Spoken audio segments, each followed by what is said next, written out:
Halo Sobat Nawikrama TV Singapura, Malaysia, dan Indonesia, persaingan ekonomi yang memanas.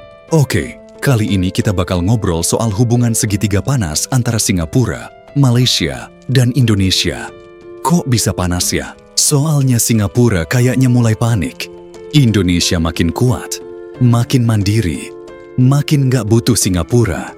Dan ini bikin mereka resah. Singapura selama ini nyaman banget jadi pusat keuangan dan perdagangan di Asia Tenggara. Semua negara di kawasan ini, termasuk Indonesia, bergantung sama mereka. Dari urusan ekspor-impor, investasi sampai perbankan, Singapura jadi perantara utama. Tapi zaman berubah, Indonesia nggak lagi cuma jadi pasar. Sekarang kita juga pemain. Lihat saja, pertumbuhan ekonomi Indonesia di 2024 diprediksi 5,1%, sementara Singapura cuma 2,5%. Ini bukan angka kecil, ini perubahan besar. Indonesia mulai ngurangin ketergantungan ke Singapura, bangun pelabuhan sendiri, bikin industri sendiri, narik investasi langsung tanpa perantara. Singapura nggak lagi jadi jalur wajib buat dagang di Asia Tenggara. Dan ini bikin Singapura ketar-ketir. Kalau Indonesia terus berkembang, mereka kehilangan posisi istimewanya. Dulu mereka pusat segalanya. Sekarang bisa jadi cuma salah satu pemain di tengah persaingan ketat. Nah, di tengah kepanikan ini, Singapura lirik Malaysia. Kenapa? Karena Malaysia juga punya masalah serupa. Ekonomi Malaysia tumbuh 4,5% lebih rendah dari Indonesia. Mereka juga takut ketinggalan. Jadi wajar kalau Singapura ngajak Malaysia buat lebih erat kerjasama. Seolah bilang, ayo, kita bareng hadang Indonesia sebelum mereka terlalu kuat. Tapi pertanyaannya, Malaysia beneran mau jadi tameng Singapura? Atau cuma dimanfaatkan buat kepentingan Singapura sendiri? Lihat fakta ini. Perdagangan Singapura-Malaysia 2023 itu 100 miliar dolar. Sedangkan perdagangan Singapura-Indonesia 80 miliar dolar. Artinya, Indonesia juga penting buat Singapura. Jadi kalau Malaysia terlalu condong ke Singapura buat menghadang Indonesia, mereka bisa rugi sendiri. Apalagi hubungan politik Malaysia dan Singapura itu nggak selalu harmonis. Ada sengketa perbatasan, ada masalah hak air, ada rivalitas lama. Jadi kalau Malaysia mau jadi sekutu penuh Singapura, mereka harus mikir ulang apakah ini benar-benar demi kepentingan mereka atau cuma demi kepentingan Singapura. Sekarang kita lihat dari sudut pandang Indonesia. Dulu kita sering dianggap cuma pasar besar buat produk luar. Kita beli, kita konsumsi, tapi kita nggak jadi pusat produksi. Itu cerita lama. Sekarang Indonesia bukan cuma pembeli, tapi produsen dan inovator.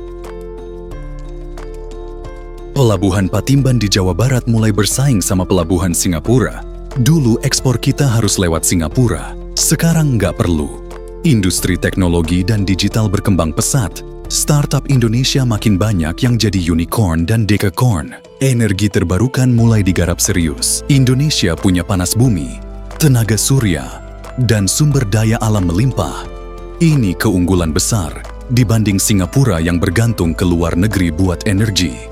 Dan yang paling penting, Indonesia mulai menarik investasi langsung tanpa lewat Singapura. Investor asing mulai melirik Indonesia secara langsung tanpa harus numpang dulu lewat Singapura.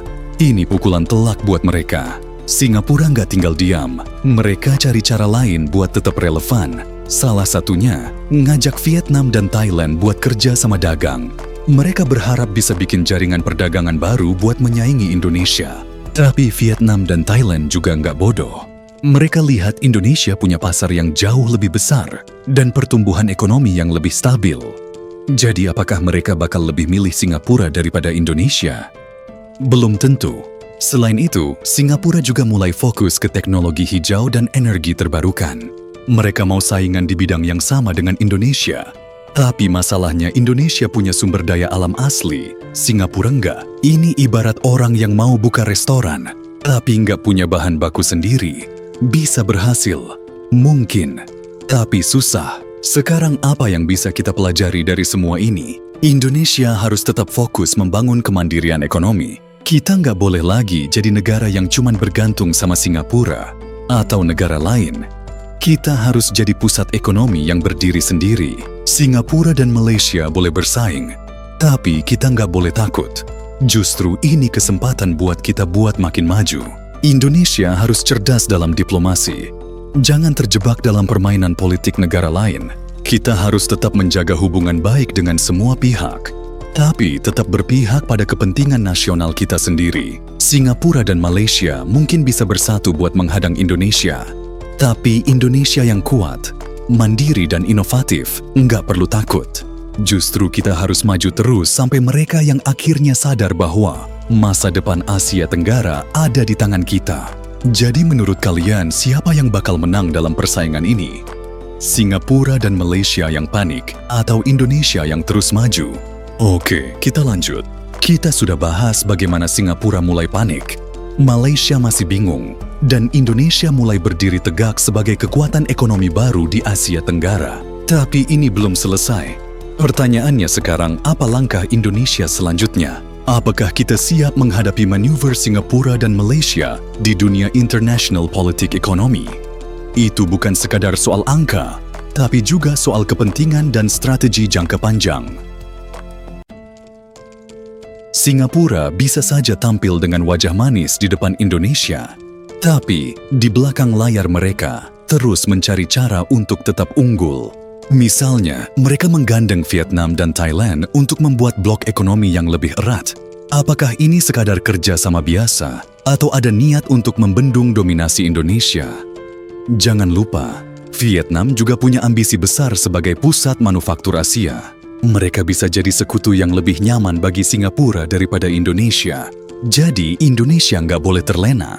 Kita harus tetap berpegang pada kepentingan nasional. Jangan sampai kebijakan kita justru menguntungkan negara lain, sementara kita malah kehilangan posisi strategis. Oke, kita harus tetap realistis. Singapura masih unggul di beberapa aspek. Mereka punya sistem hukum dan regulasi yang lebih stabil untuk bisnis dan investasi. Infrastruktur mereka jauh lebih matang dan efisien.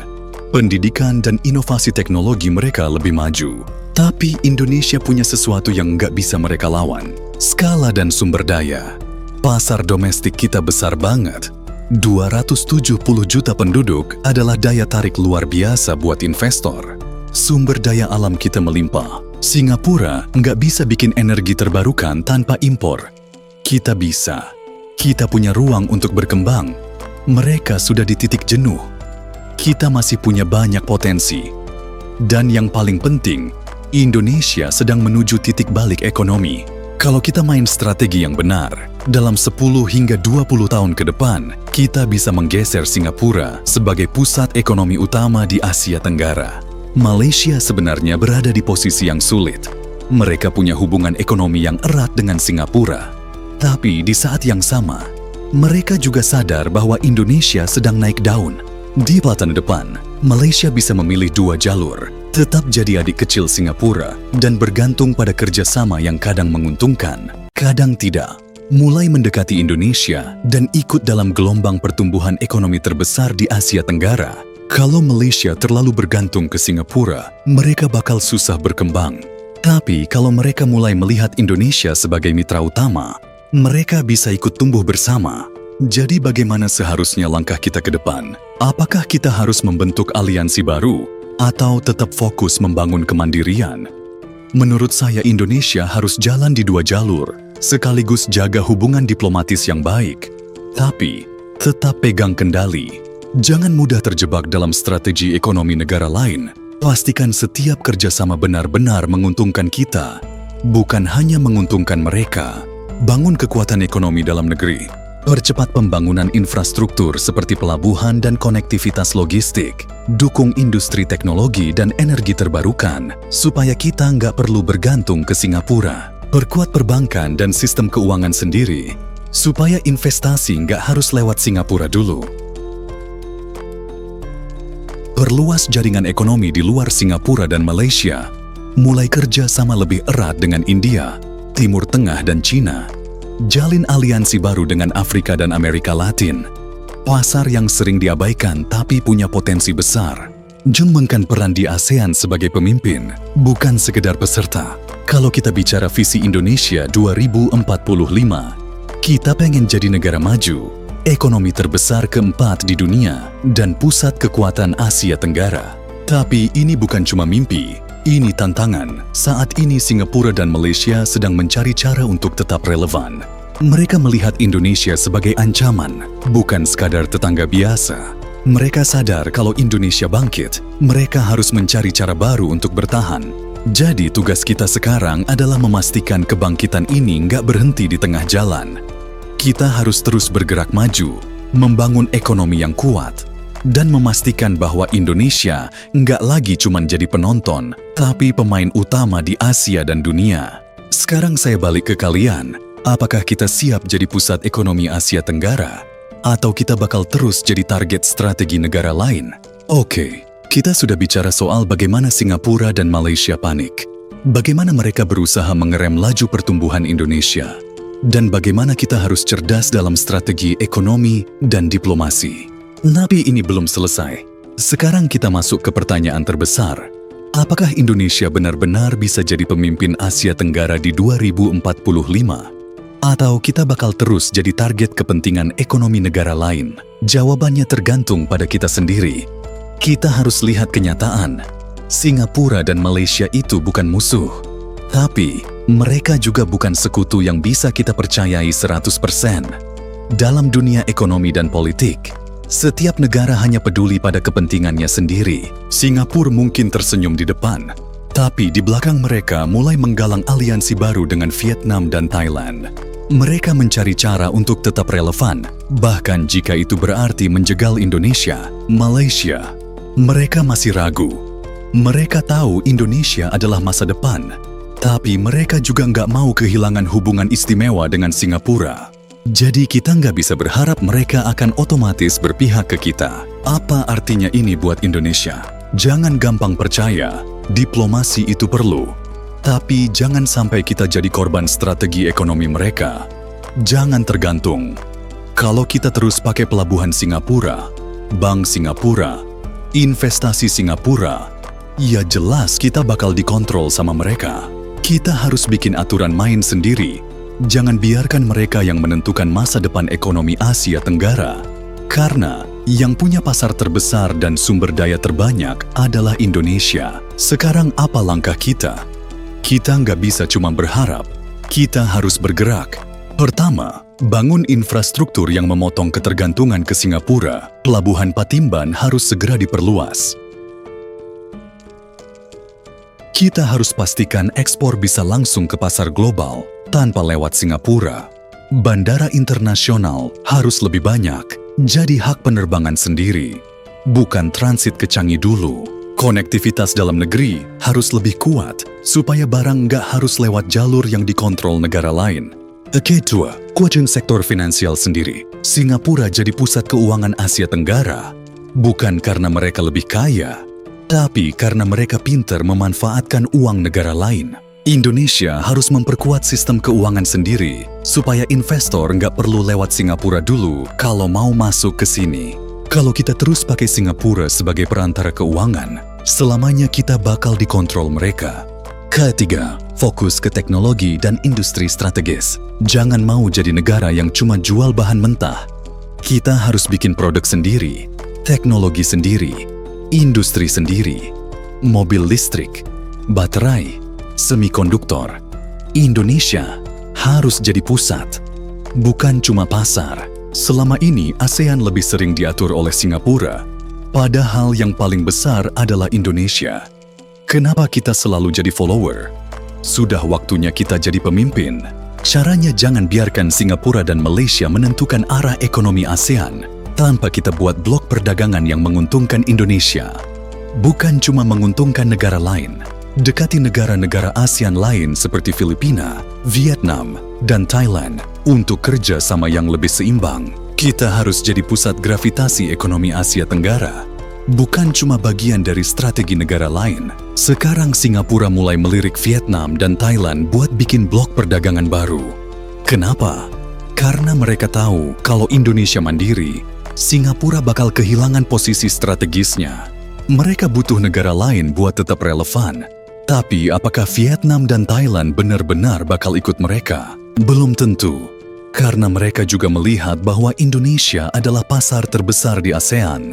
Artinya kita harus lebih agresif dalam diplomasi ekonomi. Jangan biarkan Singapura yang menentukan arah kerjasama ASEAN. Pastikan bahwa negara-negara lain lebih tertarik untuk kerja sama dengan Indonesia dibanding Singapura. Jangan sampai kita dikalahkan di meja negosiasi. Kita ada di titik balik sejarah. Kalau kita main cerdas, Indonesia bisa jadi pusat ekonomi Asia Tenggara. Tapi kalau kita lengah, kita bisa kembali ke masa di mana negara kita hanya jadi pasar, bukan pemain utama. Ini bukan cuma soal ekonomi, ini soal harga diri bangsa. Singapura dan Malaysia mungkin bisa mencoba menghadang kita. Tapi kalau kita kuat, kalau kita mandiri, kalau kita pintar bermain strategi, mereka yang bakal kehilangan pengaruh, bukan kita. Sekarang pertanyaannya, apakah kita siap jadi kekuatan utama di Asia Tenggara? Atau kita bakal terus dikecoh oleh strategi negara lain? Pilihan ada di tangan kita. Indonesia harus maju. Indonesia siap jadi raksasa ekonomi.